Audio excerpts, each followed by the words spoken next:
Welcome to Demystifying Mental Health, where we break down stigmas and learn the science and discover actionable steps for a healthier, empathetic you.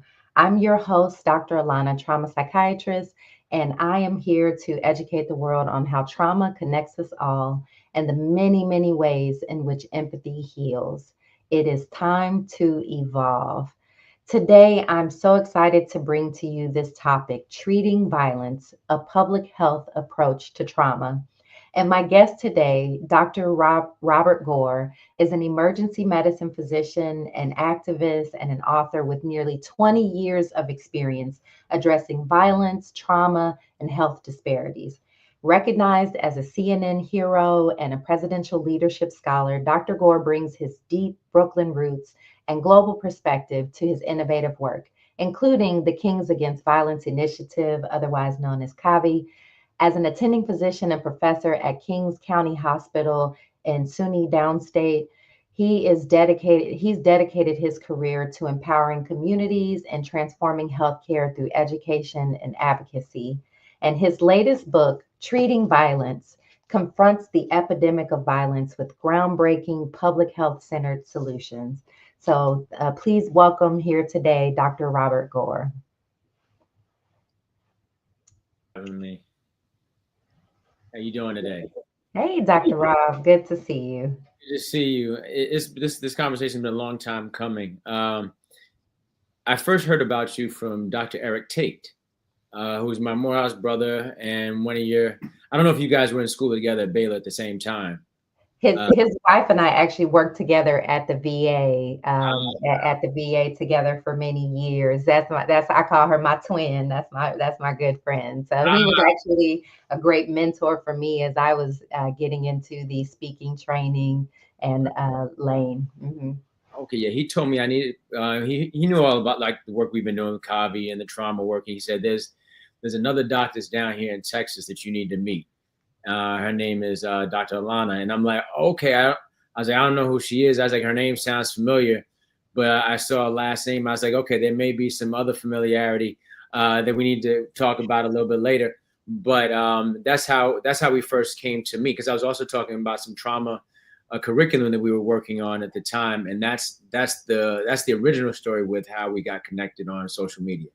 Nice. I appreciate that. And shout out to Dr. Tate. He is a wonderful connector and he's always, keeping us in mind and putting the right people together.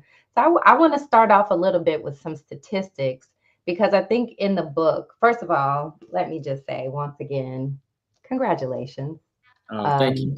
On this book. This is a fantastic chronicling not only of your experience, but really giving some concrete statistics and beyond the statistics, the stories of real people who have been affected by violence and how you came to recognize that we needed to do more and instead of treating violence as a legal problem, treating it as a public health crisis. So some of the statistics that you noted were that violence profoundly affects the Black community, and that in itself constitutes a significant public health crisis. Black Americans experience gun violence at disproportionately high rates, with firearm homicide being the leading cause of death among Black males aged 15 to 34 in our prime, right? 15 to 34. In the nation's 20 largest counties, young Black men aged 15 to 24 die from gun homicide at a rate nearly 22 times that of their white counterparts. Another statistic that stood out to me was the US homicide rate is 7 times higher than that of affluent nations. So this is not just in our communities, this is overall. And our firearm homicide rate is 25.2 times higher than other high income countries from the American Journal of Medicine. That is alarming. that should make everybody go, what is happening here, right? Why is it that we in America have this undercurrent of violence, and it really builds on all of those systemic inequalities and community disinvestment, but it translates into broken hearts, grief, and revenge so many times, and that just fuels that cycle of trauma. So can you talk a little bit more about why it's so important for us to approach this as a public health issue rather than just criminal justice? I think if we look at, so just a little bit of background. My mother's a retired teacher, and my father has a background in television sales and marketing, but he's also an activist and community organizer. So a lot of the questions and conversations that we would have growing up were about community change. What's your role? How do you fix this? How do you improve the situation that you're in?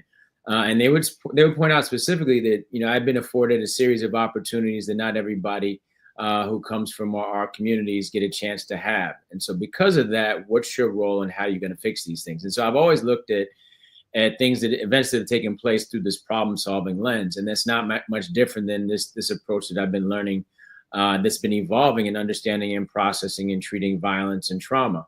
When I was in residency, I learned about Dr. John Rich and Dr. Arthur Kellerman. And those are the first people I'd ever read about or heard about talking about violence as public health issues, meaning if we understand risk factors and we intervene with those risk factors, then we can really change the scope of what's happening with this particular problem. And I'm like, wow, that makes a whole lot of sense.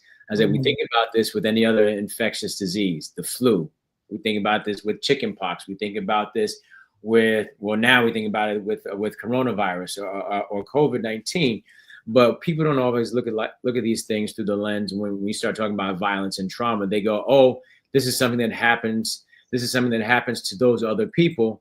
And because it happens to those other people, I don't need to be concerned about it. But what we're seeing right now is that violence it's not just affecting people who are coming from impoverished places. These statistics that I talk about with violence and violent trauma are taking place right here in the United States. Homicide is the number 2 cause of death for U.S. Actually, number 3 cause of either number 2 or number 3 cause of death. The numbers keep changing of American youth ages 15 to 24. This is all American youth. We're not just talking about just underrepresented groups. It's the number 2 cause of death for Latinx males ages 15 to 34. It's the number 2 cause of death for Black women ages 15 to 24, but it's the number 1 cause of death for Black men ages 15 to 34. So we have to look at these things as major health crisis. Is also like as an epidemic. If we just deconstruct the definition of an epidemic is going to be a widespread occurrence of any kind of infectious disease in a community at a particular point in time. We see it every day. If you turn on the news, you look on social media, you see violent acts that are taking place at these astronomical proportions. And it just so happens it's a little bit more personal for us as people of color, because our same systems of checks and balances and our safety networks aren't the same. And so we've got to look at this through a preventative lens rather than a law enforcement lens, to ensure that people's long-term ability to thrive and survive gets a chance to be maintained. And you said something that I think is really important to highlight: violence as an infection, right? And when I think about violence as a psychiatrist, and I think about how, as a kid, somebody's talking stuff to each other, what does the rest of the group do? They go, ooh, and then people look and they want to see, and it's that train wreck that you can't look away from. But the environment around you, it becomes okay. When one group is fighting, then it fuels another group to respond in a similar way. Now, for me, I think about mirror neurons. I think about the part of your brain that absorbs the environment around you and then reflects that out into your own, ways of thinking and being. And that takes me to, like, well, what do we put in our eyes and our ears? I look at our television and I'm like, oh my gosh, what are we doing to ourselves? We have to acknowledge that our economy, in a sense, is fueled on violence and trauma. Our television shows, our movies, our music has quite a bit of violence in it. Our politics are increasingly violent. Even our religions, right? If you don't believe what I believe, you're going to hell. If you don't think like I think or do like I do, then you're bad, and I can treat you in horrific ways and justify that. And so all of that really makes me recognize that we see violent coping mechanisms long before anybody's teaching us about mindfulness and meditation and nonviolent communication. I mean, such a small portion of people even make it into mental health treatments to get therapy and work through things and learn how to express themselves when they're upset.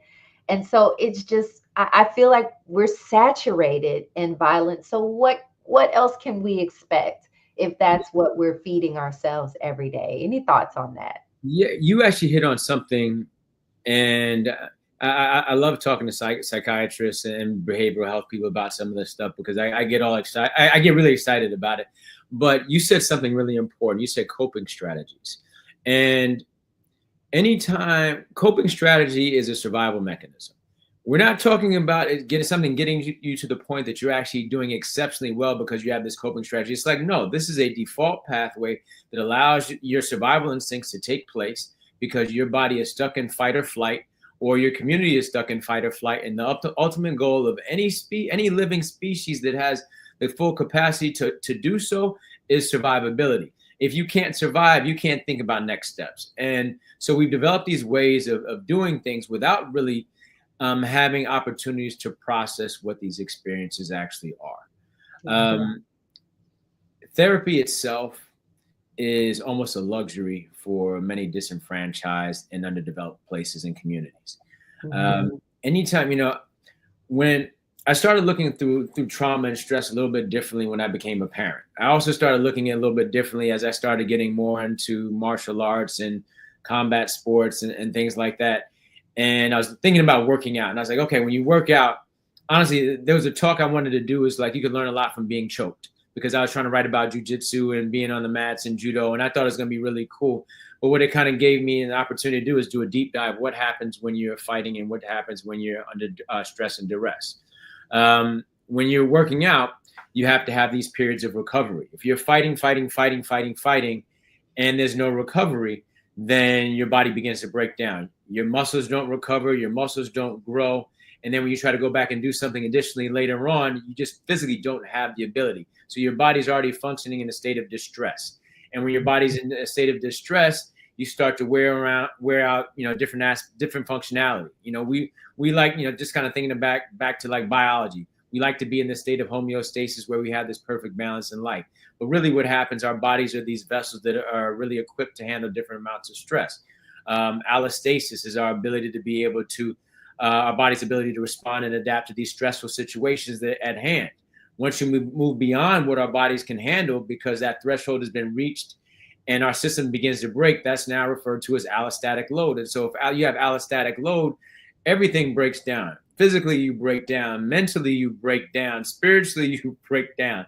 Your endocrine system gets disrupted. Your autoimmune, your body starts to take on these autoimmune issues. And we're like, oh, no, this is normal. It's like, no, this is not normal. This is a trauma response because our bodies have never been given a period even to move beyond recovery, but really having these periods of respite. Because recovery is kind of like, when you recover, you go back to where you were before. But these really periods of processing, that's something, and identifying, processing on so many different levels is something that's been missing.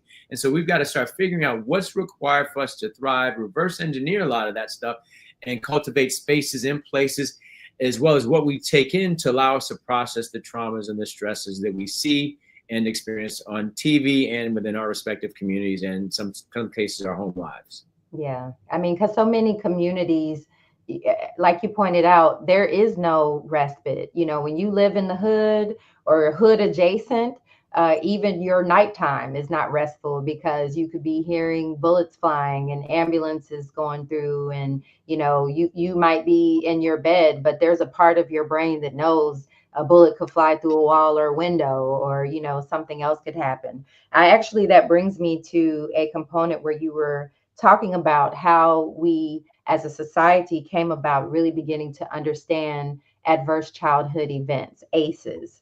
And I want to point out that this was only in the 1980s and 90s that we really began to appreciate the impact of childhood traumas. And I'm just going to read a brief portion of what they talked about with the ACE study. and ACE is standing for Adverse Childhood Experiences and Adult Health. Adult health.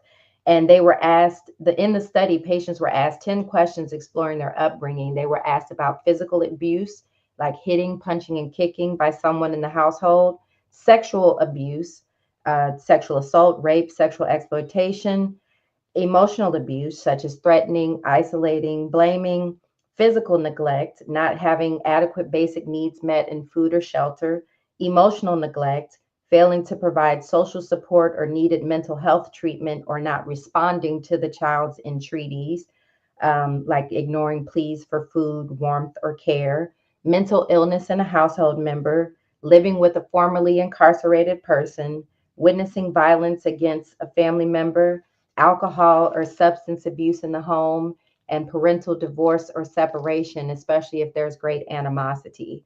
As I was looking through that, I'm like, click, click, click, click, like how many people can check off just these things? And of course, there are far more things, but they looked at just these specific things. And as a psychiatrist, also there's the element that when people are experiencing adverse childhood experiences, their brain is recording these. Even if they don't remember it, even if they don't know they're going through trauma, your brain is being programmed.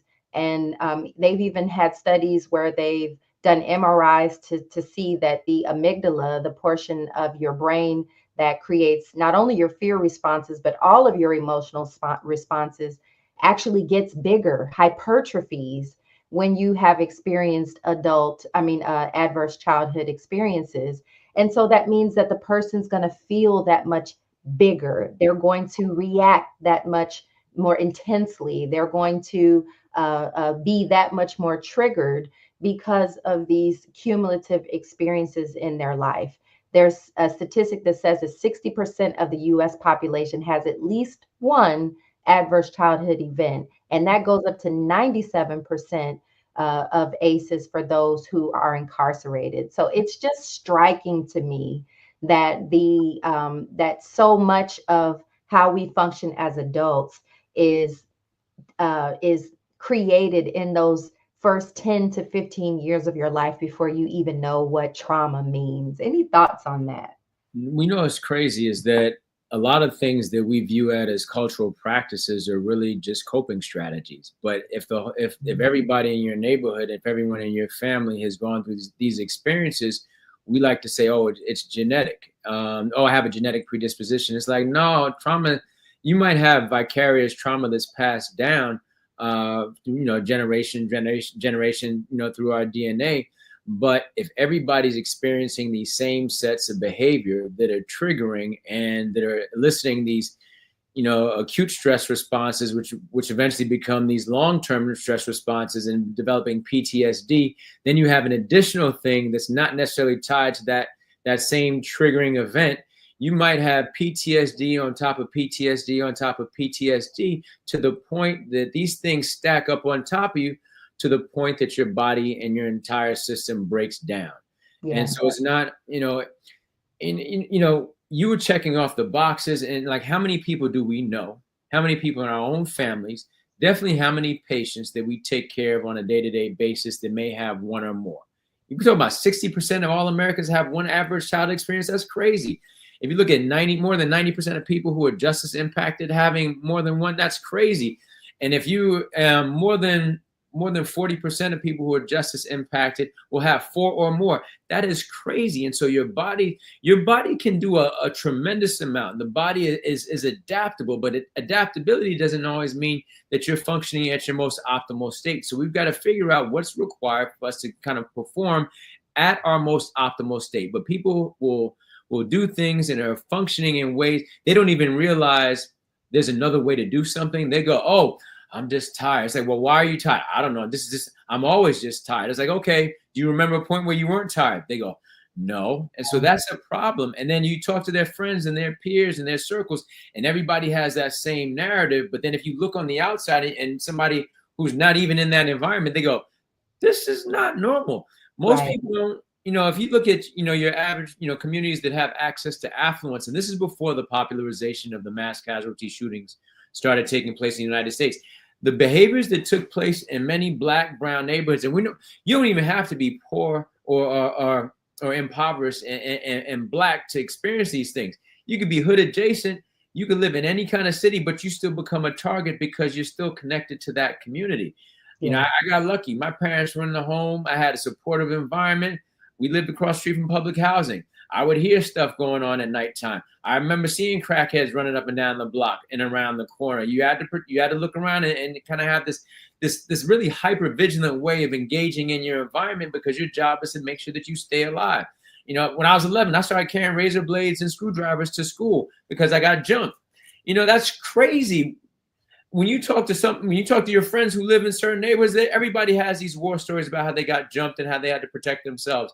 When you go to these other places, and I didn't realize it until I went to med school, because when I went to med school, that was my first time being in school with white people.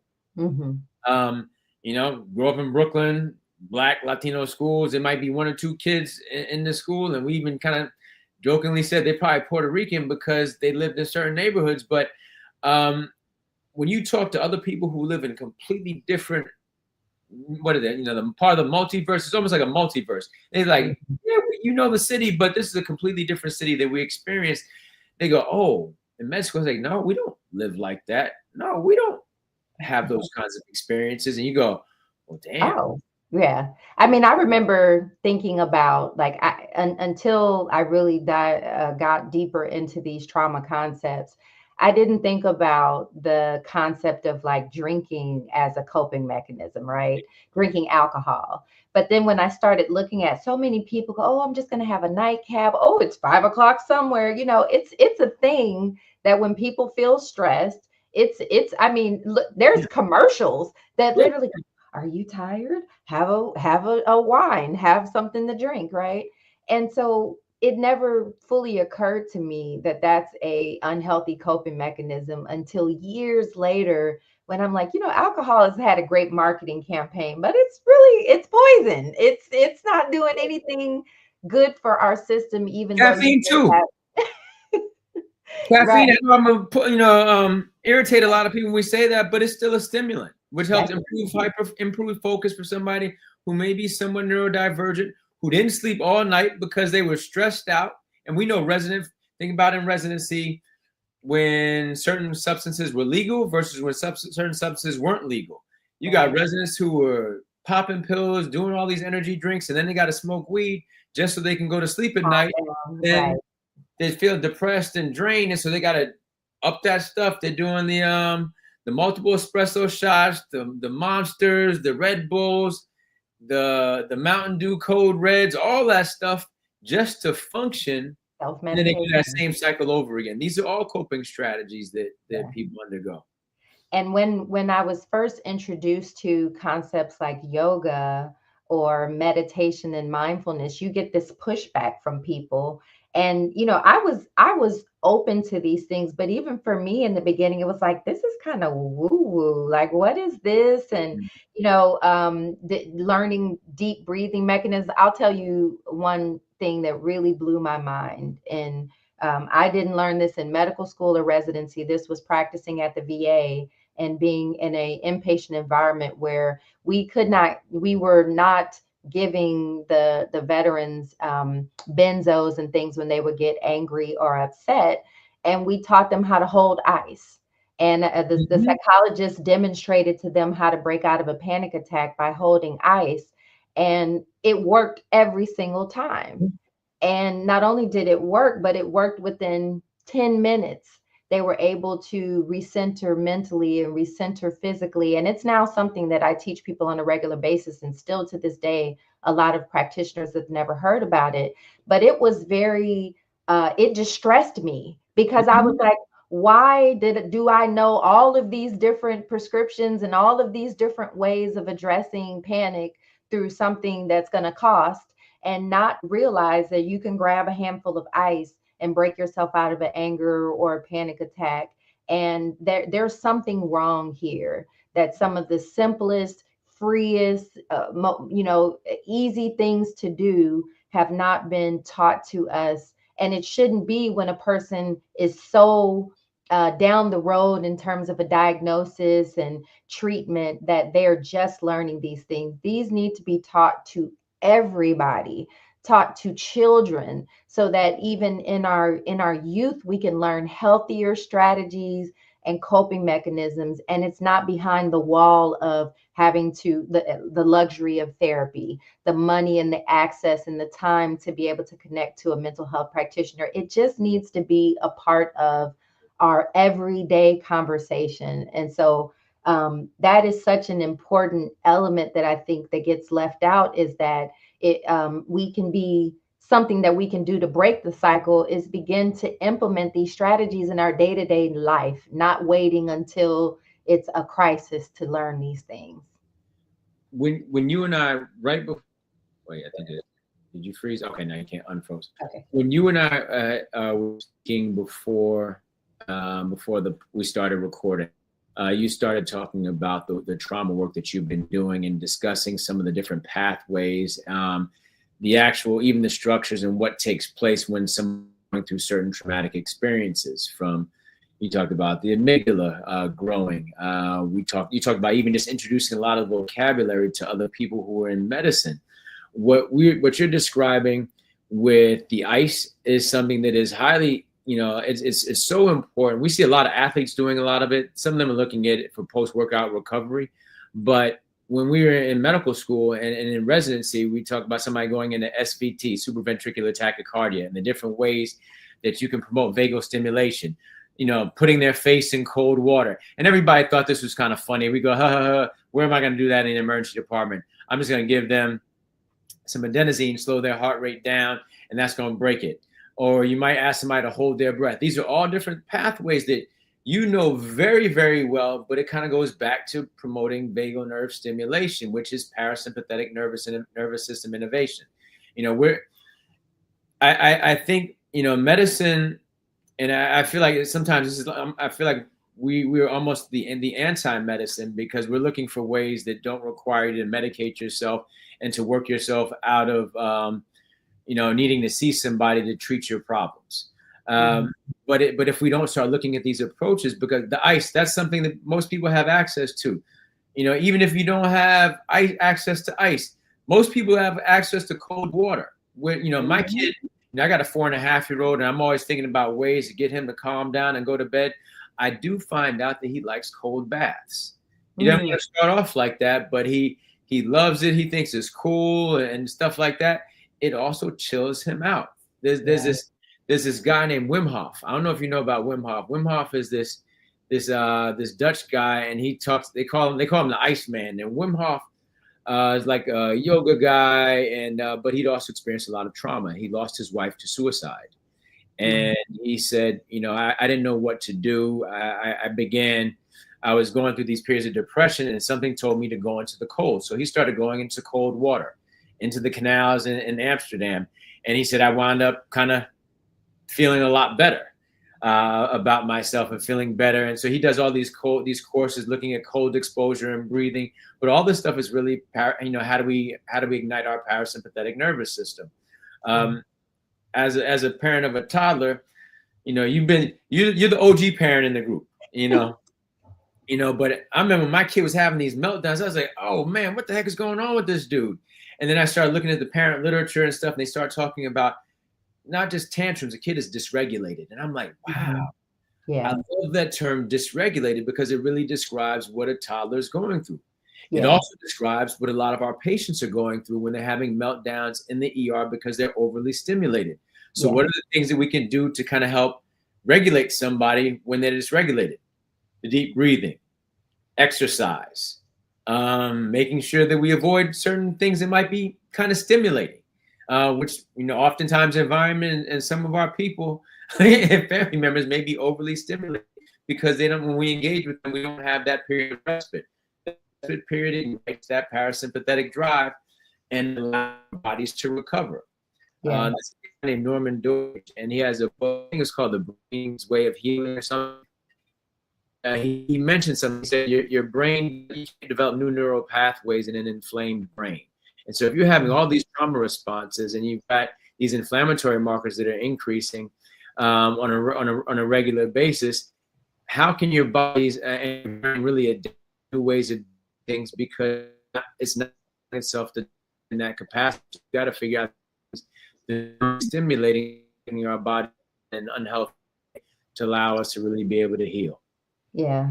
And that for me just really reinforces this concept that I try to emphasize in demystifying mental health, is that your body and your brain are connected. And mental health it resides in your body. It resides in your brain and your biology. So if you have a functional brain, then you have a mental health landscape. It is not just something for them people over there, the folks under the bridge, the people who, oh, they're so crazy. Every single human being walking around on the face of the earth has a brain that is interpreting and making micro conclusions and sending out signals to the rest of the body. And then that fluttering in your chest, or that moving in your stomach, or the tension in your shoulders, it's being commanded. Even the concept of depression and anxiety and PTSD, these are all centered within your body. And it should not just be the doctors and the mental health practitioners that are aware of how your body works. Like, that this part of your body is your elbow. When you bend your arm, it's your elbow. When you bend your leg, it's at your knee. So you should know and have the understanding. I know sometimes people go, well, these it's confusing, all these words, sympathetic and parasympathetic, and you don't have to remember all of the terminology, but you do need to understand the concepts, because our brains are operating whether we know them or not. Whether we understand them or not, they are doing things. And in particular, I emphasize 6 primitive brain systems that are predictably programmed by trauma. Today is not the day to go into that. If somebody wants to learn more about that, come to the Trauma Cure. Go to thetraumacure.com to learn more about that experience. But I'd like for you to maybe tell us a little bit about, like, how do you think of the brain's fight, flight, and freeze responses? So, fight or flight is really designed to keep us safe from some kind of inherent danger. You have a saber-toothed tiger in prehistoric times. You got some saber-toothed tigers, some animals chasing you. Another group of people are chasing you because you got something that they need or something that they want, and that's supposed to be able to get you out of there and keep you safe. The problem that we've been experiencing is that those stress hormones that get released during these states of fight or flight or freeze never stop for some people. And that's when you start to have this deleterious effect, and it begins to cause our bodies to break down in ways that aren't necessarily healthy and can kind of move to this state beyond recovery, which is what we see with a lot of people who may experience chronic diseases. I think when we all learn about fight or flight, and everybody remembers fight or flight. I don't care, if you went to biology, you didn't pay attention once and you were a business major, or even, kids know about fight or flight, but nobody teaches them the exact opposite. What's required to be in this calming state? What happens when your body's able to rest? What does your body actually do and experience when it's in this state of you actually thriving?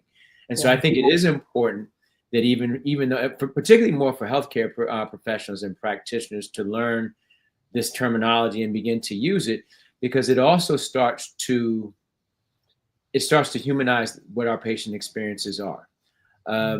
The reason why I think it's important for us to look at violence and trauma through this public health lens and looking at these things, these occurrences almost like diseases, is because we start to use these terms and then we go, oh, wow, that wasn't a bad person.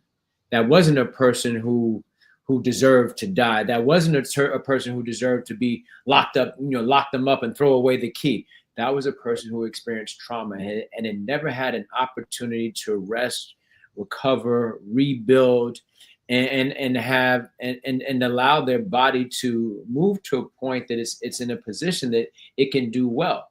If you look at this person, if we speak, in these spaces we speak of the social determinants of health, which are all the non-medical things that impact our health and well-being. So if you have somebody that doesn't have a viable place to live, if they don't have adequate and healthy food sources, that causes those patients to not do well. When you don't have an amazing and incredible social support system, communities don't do well. I don't care if it's violent trauma. I don't care if it's dealing with PTSD. I don't care if you're dealing with a fractured ankle or diabetes, HIV, any kind of malignancy, or anything that we can't think of. When you have those things in place, you tend to do well. If you don't have a really thriving economic system where people are able to make a living adequately, not just I can just kind of get by, but really be able to do well, our patients don't do well. And so I think it's important for us to consider the science behind every different process, every different illness, disease process, and trauma, and break them down into ways that are palatable, but so that the people that we see, that we take care of, many of which are our own family members, many of whom are also us. And I think once you humanize somebody, it's easier for you to want to treat them and easier for you to want to help them. In the book, I wanted to human every patient, every person, every story in there. I wanted people to see who they were before the trauma as much as possible whenever I could, because a lot of times we don't see that. We see the disease, we see the long-term manifestation of cumulative events that have occurred over 10, 15, 20 years, in some cases starting from childbirth. But then we look at the direct aspect of what's occurred, and we go, that's the problem, and we're only going to focus on that specific aspect. There's this sociologist who just passed away named Johann Galtung, and he described violence as having 3 different components and likened it to an iceberg. You're at the top, where everybody can see, you have the direct violence, and those are the things. That's the trauma. Those are the overt acts of violence. Those are the verbal disagreements and arguments. Those are the fights. That's the stuff that we take care of in the emergency department. But there's always more to what you can't see. Right below the surface, you've got the cultural aspects of violence, which is any aspect of culture that can impact and support direct violence. And then last but not least, at the base, you've got your structural causes, which any kind of systemic structure or any kind of organized institution, government, for instance, that can cause harm by restricting the things that are important for the survivability of a people. Sure. So you take economic development, you take education from a community, those systems can't Put thrive. a bunch of liquor stores on the corner, pack them into places and make them live on top of each other without green spaces, and treat them bad with racism, and cause them to feel hopeless and helpless, and then wonder like, why are we having all these problems? I want to actually also mention that you talked about a young man named Willis in your book, which I think was really, his story was so powerfully told.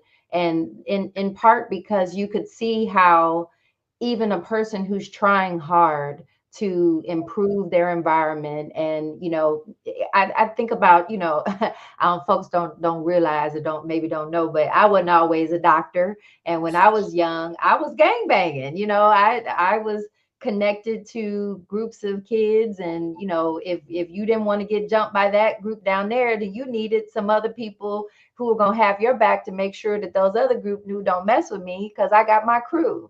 And then when you think about how I didn't have to do that, but part of why you do it is protection, and is having community, and in other spaces where sometimes the adults in the space don't always understand those choices.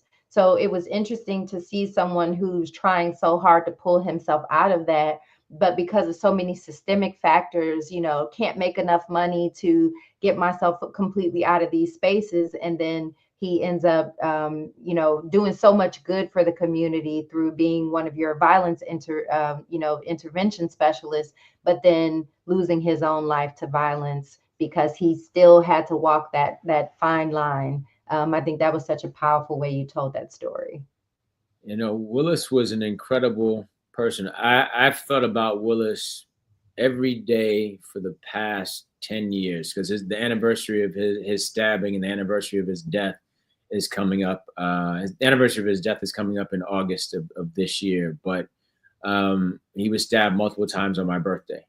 and taken to our emergency department, where he was taken care of by our trauma team and our ER team, the same people he worked with. But it's very different when it's one of your own Yeah. that's been impacted by this. And he did incredible work doing violence intervention work, mediating, following up with people. But he was killed by someone that he knew. And I don't know all the intricate details of the circumstance, but he was killed by another young Black man who was also wound up being incarcerated.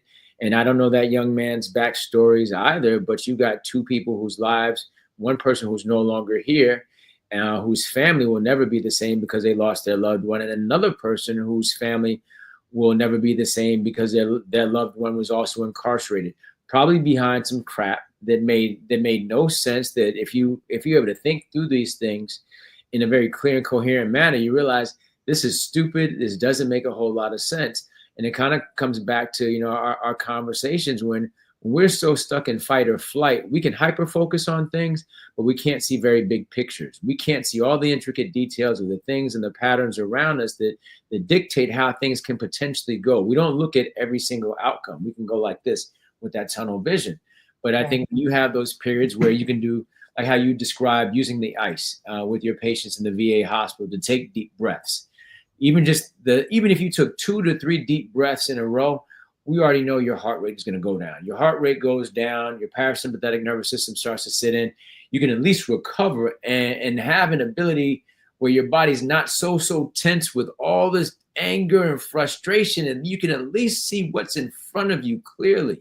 Yeah. But we describe when unfortunately, I hate this term, but it's something that a lot of us understand. When somebody is angry and they can't respond to anything else, we say, oh, that person went black.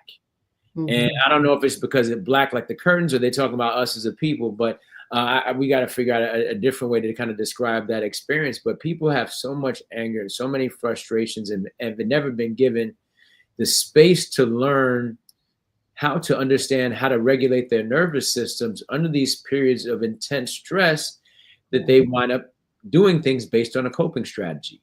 Right. And that's actually really important, because I think that leads into how you've developed this Kings Against Violence initiative, and how it's so crucial for us to address emotional health. Because the core of, when I think about, you're gang banging, and you hurt me because you hurt my friend, or you killed my brother, or my cousin, or somebody that I cared about. And the revenge element of it, it's still based in emotions. It's a form of grief. It's a form of, the hate doesn't come from nowhere. It comes out of, I see, I can't let you get away with causing me this pain. I want you to feel the same pain, and I'll risk my life, my freedom, and whatever else in order to make somebody hurt the way that they've made me hurt. And that drives that cycle of violence. And in many ways, our tendency to tell men they don't feel emotions, they don't have them, they don't, you should suppress them, you don't need them. It's the exact opposite of what we need to do in order to be able to help people reduce violence and reduce their these incidents happening. So tell us a little bit about the journey of forming your organization, and what challenges you went through to be able to create CAVI. Part of the creation of CAVI was really creating a space that was going to allow young people who would experience trauma to be able to process it, so that they didn't have to come back. When somebody gets shot or stabbed, their rate of re-injury is more than 40 to 50% within 5 years after that initial injury. And their rate of them being killed can be as high as 20% within 5 years. And each subsequent injury increases that rate of them potentially being killed. And so I'm looking at this stuff, and I'm trying to understand why these patients that I'm taking care of in Chicago, because I did my residency at Cook County Hospital in Chicago, and I'm seeing these young people who are coming in. And I say young people now because, I'm 48 years old, so I can say young people. But at the time, these are people who were my age. Years, yeah. We're the same age. They're coming from some of the same neighborhoods that either I lived in, or some of my family who's from Chicago had lived in. And it was more of a, like, how do we make sure we improve the survivability of people who look like us? And I started looking through this public, studying the works of John Rich and Arthur Kellerman and some others, and looking at violence through this public health lens. There's another very important person that really gave me a different level of insight, as a guy named Elijah Anderson. And Elijah Anderson is a sociologist, and he had a book that was titled The Code of the Streets. Now, the Code of the Streets can be defined as a set of informal rules which govern interpersonal public behavior, particularly violence. So if somebody attacks you, somebody assaults you verbally, physically, it's imperative that you respond with acts of violence, because if you don't, it's viewed as tolerating victimization. And if you tolerate victimization, it creates all these different opportunities, and it's going to make sure that somebody else is going to take advantage of you in the future. And so the code of the street is a part of a survival mechanism. So, but when you break it down in those different steps, you go, okay, wow, now I have these different palatable pieces. And so what's being done already, and what can we do? Fortunately, I didn't have to start this process on my own, but I didn't know what any of these programs that existed. And so I started sketching out ideas of what eventually would become a hospital, school, and community-based violence intervention and prevention. This would eventually become a hospital, school, and community-based violence intervention and prevention program that we would later call CAVI. And at the time when CAVI, before we even developed, there were a handful of programs around the United States, but it wasn't a very popular thing to do. So I came back to Brooklyn, and the same issues of violence that we were seeing in Chicago were the same stuff that's happening back in Brooklyn. And, I started working at Kings County Hospital and SUNY Downstate Medical Center. And these are the hospitals that are across the street from my elementary school. These are the hospitals that are taking care of people that I knew growing up. So I'm taking care of people that, lived in the neighborhood, or that were relatives of mine, or distant relatives, or friends and family of friends and friends of friends, because once you got a doc in the community and doc in the family, you get all the phone calls, whether you know what they're talking about or not. Mm-hmm. You might not know anything about that field of medicine, but you at least know the vocabulary, and at least know where to point people. So you're getting all these different phone calls and all these text messages about things that are taking place with people in the community. And that takes this whole dynamic from those people that are being impacted by something, to the point that these are our people that are being impacted by something. And because these are our people, we have to treat them like our own family. And you start looking at different approaches they're going to be building, but also approaches that are going to help prevent people from becoming patients. So my original focus was to create a hospital intervention program with kind of an after-school community component. Mm-hmm. We didn't have the money and the funding to do some of that stuff. And there was a lot of red tape with navigating city politics and implementing any kind of program. And which is wild, right? Like to have all these problems and then have difficulty and red tape around getting funding for people government, who have interventions. You've got incredible people in government, and you've got people whose jobs are really to block things. And part of that's how government is designed. Government is designed to keep things at a status quo, to allow things to exist. If anything happens that's innovative with government, that is something completely outside of the norm.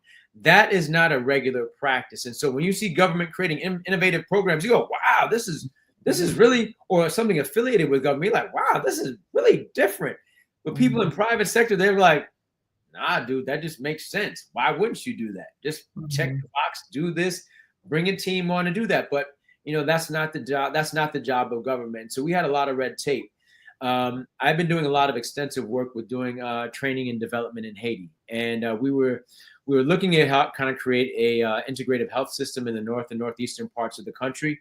But and this is pre-earthquake, and then earthquake hits, and then we realized there needed to be a different kind of infrastructure that we could help support, but without us being like these really typical U.S. patriarch folks that are coming into another country. We're going to help the natives. We said, what can we do that's important and meaningful that we can help build capacity and also learn from the people that we're working with in Haiti? And we all came up with the idea to help train drivers and laborers in first aid and emergency response. And that way we could build capacity revolving around community health. And we could also kind of work people who are coming, as expats coming into the country, we'd help decrease their need because you're now developing a community-based EMS and pre-hospital system that can respond to the different emergencies. And then through that work, we developed a train the trainers course, not just a training course, but a train the trainers course so that the people who were there also had the capacity and the skills giving our own expertise as people coming from the outside combined with their own expertise and building something that was very meaningful. In turn, they trained us a lot in how to treat tropical medicine. You know, we live in Brooklyn. You know, Brooklyn is Caribbean Central. We got more people from the Caribbean living in Central Brooklyn than you know, the next place that you're going to see that many people are going to be in their own respective countries. So you got a lot of people who are coming from areas that have diseases that are only endemic to tropical and equatorial areas. And so we're learning a lot from the Haitian docs and nurses and healthcare practitioners there. So we really created this synergistic relationship. But knowing this and knowing what we were doing, trying to do with violence intervention, after we, you know, when we came back, we were denied funding, a lot of red tape with putting something together. We say, you know, what if we created something that made sure that people didn't have to become patients? And, you know, had the idea, it said, everybody's doing hospital intervention programs, not everybody, but people are doing hospital intervention programs. What about that big high school campus that's across the street from the hospital? They got issues with violence. Why don't we set something up that's there before they're here? Yeah. With bullet holes and stab wounds, right? And that's how that program was never really supposed to be. It was just a program that was supposed to kind of be there as a test pilot, so we can eventually get people to after school. But after doing it for a few weeks, one of the guys said, "Dr. Gore, when are you guys gonna be coming back next week?" And I was like, yeah, we are coming back. And then I said, oh, shoot, we're onto something. And that's how our school program really began. And we've been evolving that more and more and more to the point we have hospital programming for patients, school program for people who are at risk, which is really any kid who's been exposed to violence, has a history of frequent fighting, sees violence on an ongoing basis. That's really every kid who lives in the central part of Brooklyn. And Brooklyn, for people who aren't from there, we have 3 million people in Brooklyn itself. So Brooklyn has, you know, will be like the 5th largest city in the United States, but it's not a city. And so there's a lot of trauma work to be done. But when you're doing any kind of intervention, which is what I love about what you're doing with your platform, even though you're not seeing patients in the same capacity, is you know that people need this information and you know that people need programming. So you have to bring it directly to them. If you wait for them to come to you, that ship is going to pass. So why don't you bring these things, you know, to healthcare providers? Why don't we bring these programs directly to students who are in need, who are also receptive? So I think before the major trauma happens, a lot of people are a little bit more receptive. Once the trauma happens, survivability is trying to be maintained. Code of the streets has already begun, and it's a lot more challenging to get through to people. So what can we and well, actually, before I ask this question, I want to go back to something that you mentioned, because being those that sit in the interface of all of this violence, it impacts us too. And you talked about in your book at a point developing panic attacks yourself. And so what do you have, what message do you have for the helpers and healers who are sitting in this space, who also, you know, are being exposed to secondhand trauma, third-hand trauma, and how that might impact them? What advice would you give them? Plan your recovery and your respite periods as frequently as you plan your work schedule. If you do this as something, when something is already taking place, it will never become a part of who you are and your practice of really establishing some sort of balance. Many of us, you know, I know my story and what I'm gathering from parts of your story. I know about you banging in St. Louis, but many of us have felt we've been called to practice medicine, to create opportunities and provide support for places and people that don't always have the same kind of quality of support, especially if the communities and spaces are underdeveloped. And so we will champion and do all this stuff, but we don't allow for those recovery periods because we don't have enough people who are doing that work, who see things through this lens. We wind up going. Then we start getting a little bit burnt out. Then we develop a high level of compassion fatigue. And then when that full burnout sets in, we don't want to do anything tied to that work. And so in addition to planning our breaks and respite, we also have to plan and cultivate and develop our replacements and the people to take the helm after we've had to retire. You know, I always have mentees with me in the emergency department. I have more shifts. I have more shifts with students that I'm working with And these aren't just medical students; these are non-medical students, because I realize how important it is to pass this stuff on to somebody else. And I want to make sure that, I had these conversations with my dad when we were doing a lot of the work in Haiti back when. He's coming from a background of the civil rights movement. He said, we don't often plan for our successors. And the conversation evolved and said, so all these different movements that we create, cultivate, and are part of wind up dying out with the founders. And so once you start doing something, you got to figure out, who am I going to train, and who am I don't want training sounds a little bit weird. Who am I going to help evolve into a practice that's going to be tied to the same vision that I'm a part of? Because we don't want these practices to stay the exact same. We want them, these practices of trauma-informed care and community development and healthcare and wellness, we want them to really be a part of a much more dynamic system that has the capacity to change and evolve with the times. But we have to start thinking about that first before the burnout sets in. When the burnout and the compassion fatigue sets in, we become disgruntled.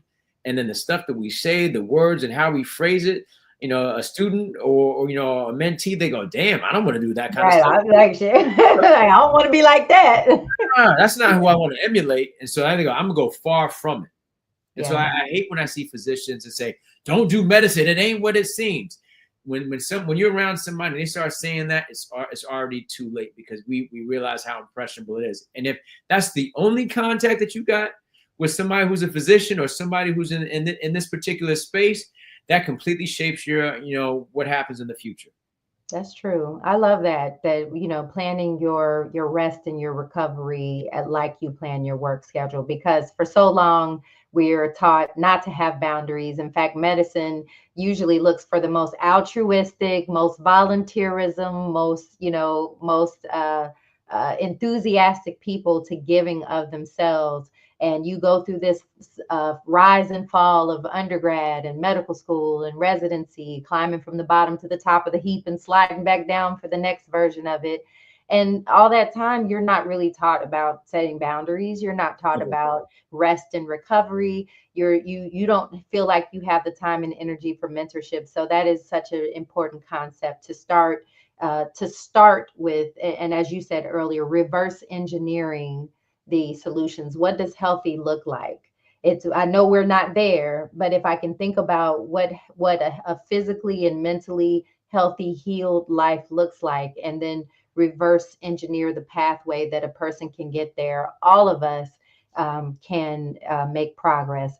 So we're short on time, so I just want to thank you for being here. This has been a wonderful discussion in this episode of Demystifying Mental Health, Treating Violence, a Public Health Approach to Trauma, with Dr. Rob Gore. Dr. Gore, where can they find you if they want to follow you or learn more about your initiatives? They can check us out on kavibrooklyn.org. Kavi Brooklyn also is on Instagram and social media platforms. I'm on LinkedIn.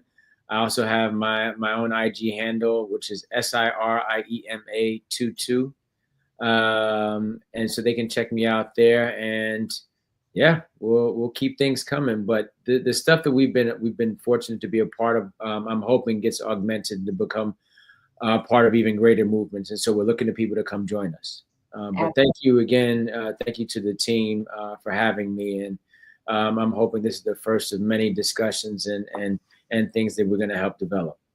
Absolutely. And don't forget, the hard copy of Treating Violence is available. And I believe you said the paperback is on its way. What date? May 7th. Paperback for Treating Violence will be released May 7th. So check us out on the different platforms. You can buy it through the online portals. You can buy it. I don't want to support anyone in particular, but there are, your local bookstore, Barnes and Nobles will also have it too.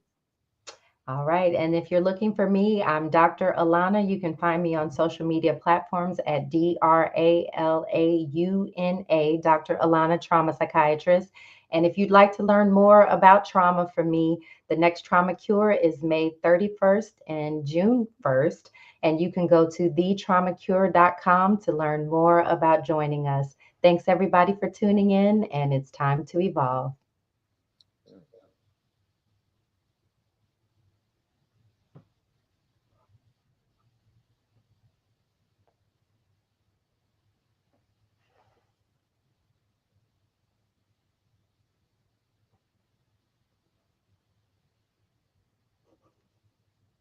They're gonna cut it off in a second. No, because I knew you like the end. They wait like 30 seconds. They want the ambient sound and stuff like that. So like, okay, we'll just wait. And It'll then play. It'll play. yeah, She can edit it and have it, set up for tomorrow, so it'll end right at that point. But I think, yeah, that's it. Thank you so much for joining me today, and that is it's such an important conversation. So and we've got to talk more because I definitely want to be able to help you, and we can talk about some trainings that we can do for your group, because I think, understanding more about this brain and these 6 primitive brain systems that are so predictably programmed by trauma. I think anybody working in the interface of psychological trauma just needs to understand these components, because they're so they're kicking out responses, and we're doing things all the time based on them, but we have not been taught about the parts of our body that drive those responses. No, you're 100% correct. And I get at some point we got to talk too, because we've been developing our digital learning platform too. So it's so funny when I saw you on Instagram, I was like, oh man, Alauna's doing the same stuff we're doing. So we definitely have to talk more about that as well. Yeah, for sure. Okay, well, we'll do that. Thank you so much, Rob, and we'll catch up later. I'll text you, and we'll kind of set up some time to Okay. talk a little bit more about those things. But thank you to Asia, Nikki. Thank you to my team, and I'm going to log out and jump into my next meeting. Okay, thanks. Take care. I'll see you later. All right, take care. Bye bye.